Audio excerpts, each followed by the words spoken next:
On a cold December night in 1968, two teenagers on their first date parked on a remote lover's lane near Vallejo, California, unaware they were about to become the first confirmed victims of a serial killer who would terrorize Northern California and taunt investigators for decades. The killer would send cryptic letters to newspapers, create complex ciphers, and adopt a chilling name that would echo through true crime history: the Zodiac Killer. This is the story of 5 brutal murders, countless taunting letters, and a mystery that remains unsolved more than 55 years later. Between December 1968 and October 1969, an unidentified serial killer murdered 5 people across 4 different Northern California counties, including Vallejo, Napa, Solano, and San Francisco. The Zodiac Killer claimed responsibility for 37 murders in his letters, though investigators have only confirmed 7 assault victims, 5 who died, and 2 who miraculously survived. The killer's victims included young couples in remote areas and a taxi driver in San Francisco. The confirmed victims were David Faraday, 17, and Betty Lou Jensen, 16, shot on Lake Herman Road. Darlene Ferrin, 22, killed while Mike Mageau, 19, survived a shooting at Blue Rock Springs Park. Cecilia Shepard, 22, who died after being stabbed, while Brian Hartnell, 20, survived at Lake Berryessa. And taxi driver Paul Stein, 29, shot in San Francisco's Presidio Heights neighborhood. What made this case extraordinary was not just the brutality of the crimes, but the killer's calculated psychological warfare against law enforcement and the public. He sent taunting letters containing ciphers, threatened to kill children on school buses, and included pieces of his victims' clothing as macabre proof of his crimes. The case captured national attention and became one of America's most infamous unsolved mysteries, inspiring books, films, and generations of amateur sleuths.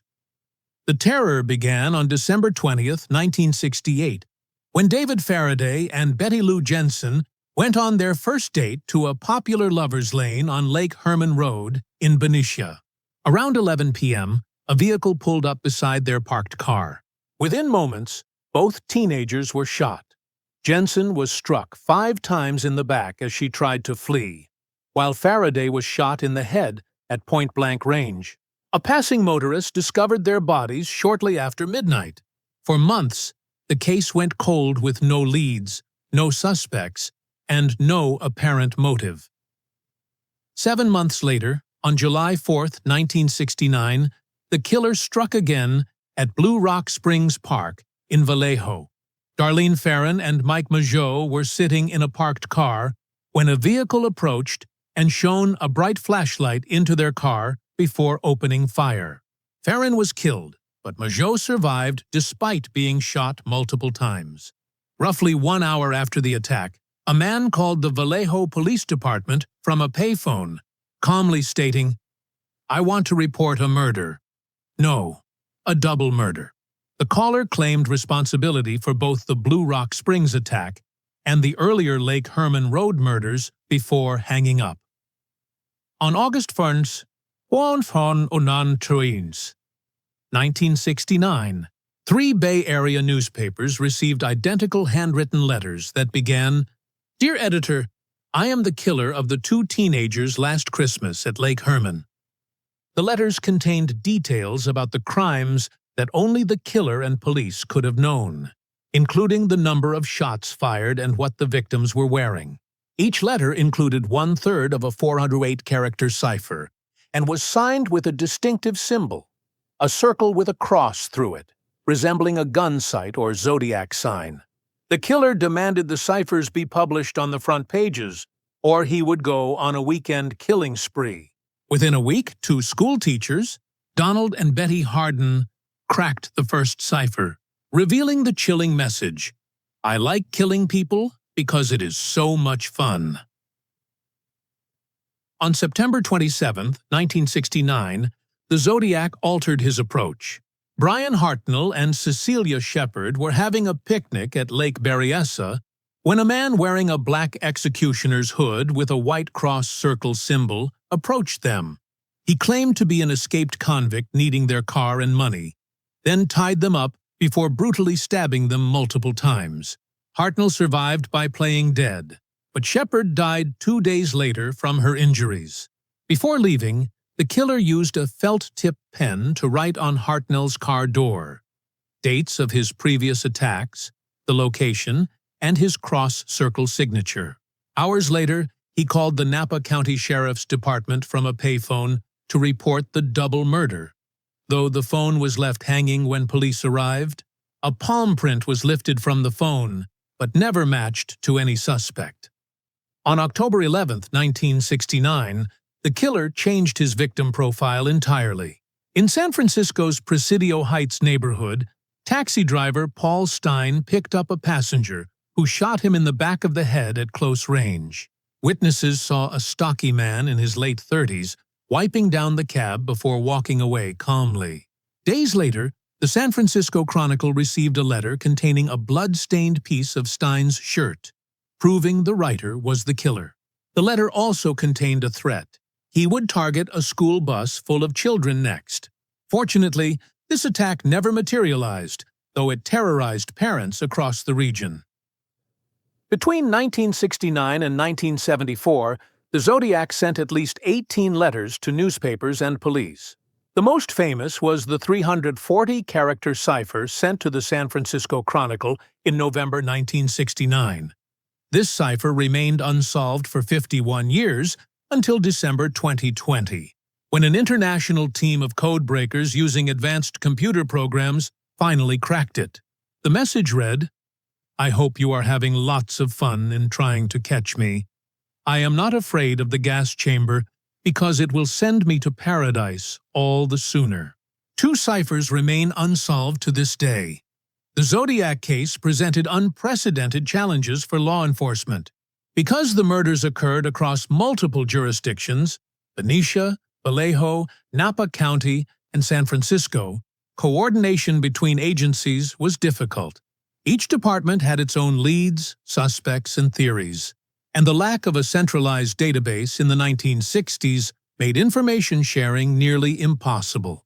The killer's ability to strike in different areas and use different methods, shooting, stabbing, and point-blank execution, suggested a high degree of criminal sophistication. Detectives collected physical evidence from each crime scene, including fingerprints from letters, a palm print from the Lake Berryessa payphone, and a bloody partial palm print from Paul Stein's taxicab. Witnesses provided descriptions: a stocky white male, 25-30 years old, approximately 5'8" to 6 tall, weighing between 180 to 220 pounds, with brown hair. Surviving victim Mike Mageau and witness accounts helped create composite sketches, though descriptions varied slightly. The killer's letters were analyzed for handwriting patterns, DNA was later extracted from envelope seals, and investigators hoped these would eventually lead to an identification. Throughout the decades of investigation, one name stood out: Arthur Lee Allen. Allen was a former elementary school teacher from Vallejo, who became the only suspect ever served with search warrants. Suspicion fell on Allen after friends reported that he had discussed hunting humans and called himself Zodiac before the killer adopted that name. Allen owned a Zodiac brand watch with the same cross-circle symbol. When police interviewed him after the Lake Berryessa attack, he had blood on his clothes and knives in his car, claiming he had killed a chicken. In 1974, the same year the Zodiac's letters stopped, Allen was arrested and institutionalized for child molestation. Mike Mageau, one of the surviving victims, identified Allen in a photo lineup as his attacker. Allen's background, behavior, and timeline all seemed to align with the Zodiac's activities. However, crucial evidence failed to connect him definitively to the crimes. Handwriting analysis ruled him out, DNA extracted from the envelope seals of Zodiac letters did not match Allen's profile, and fingerprints from the letters and crime scenes did not match his either. Allen died in 1992 before he could ever be charged, and the case remained open. Over the decades, numerous other suspects have been proposed. In 2014, author Gary L. Stewart claimed his biological father, Earl Van Best Jr., was the Zodiac, citing handwriting similarities and a resemblance to the composite sketch. In 2021, an independent investigative group called the Case Breakers named Gary Francis Post, a California man who died in 2018, as a possible suspect based on cipher analysis and physical similarities. In 2022, author Jarrett Kobek proposed Paul Doerr as the killer in his book, How to Find Zodiac. Despite these claims, law enforcement has not officially confirmed any suspect, and no arrest has ever been made. In recent years, advances in DNA technology and genetic genealogy, the same techniques that identified the Golden State Killer, have renewed hope. In 2025, investigators continue to re-examine old evidence using cutting-edge forensic methods, hoping to extract usable DNA profiles that can be compared to genealogical databases. The FBI remains actively involved, and the case stays open across multiple jurisdictions. New tips continue to pour in following documentaries like Netflix's 2024 series This Is the Zodiac Speaking and the 2025 SXSW documentary Zodiac Killer Project, which have reignited public interest. The Zodiac Killer case remains one of the most perplexing and enduring mysteries in American criminal history. More than 5 decades after the murders, the killer's identity remains unknown. Despite thousands of tips, countless investigative hours, and the dedication of both professional detectives and amateur sleuths worldwide, the case raises profound questions about justice, closure, and the limits of law enforcement in the face of a meticulous, intelligent criminal. The victims, David Faraday, Betty Lou Jensen, Darlene Ferrin, Cecilia Shepard, and Paul Stein, deserve to have their stories remembered beyond the infamy of their killer. Their families have waited for answers and justice that may never come. The Zodiac's psychological terrorism extended beyond his victims to an entire community that lived in fear, and to the investigators who dedicated their careers to catching him. As of October 2025, advances in DNA technology and genetic genealogy continue to offer hope that the case might finally be solved. A 2025 book titled Zodiac. The final cipher claims to present new evidence, and forensic teams continue to re-examine materials from the crime scenes and letters. Whether these efforts will finally unmask the Zodiac Killer remains to be seen, but the pursuit of justice continues. The Zodiac Killer's legacy has profoundly shaped true crime culture, inspiring films like Dirty Harry, 1971, and Zodiac, 2007, countless books, documentaries, and an entire generation of amateur detectives who refuse to let the case die. The case serves as a chilling reminder that some criminals may evade justice, but they can never escape the relentless pursuit of truth by those who refuse to forget. What are your thoughts on this case? Do you believe modern forensic science will finally identify the Zodiac Killer? Share your thoughts in the comments below. And don't forget to subscribe for more true crime stories.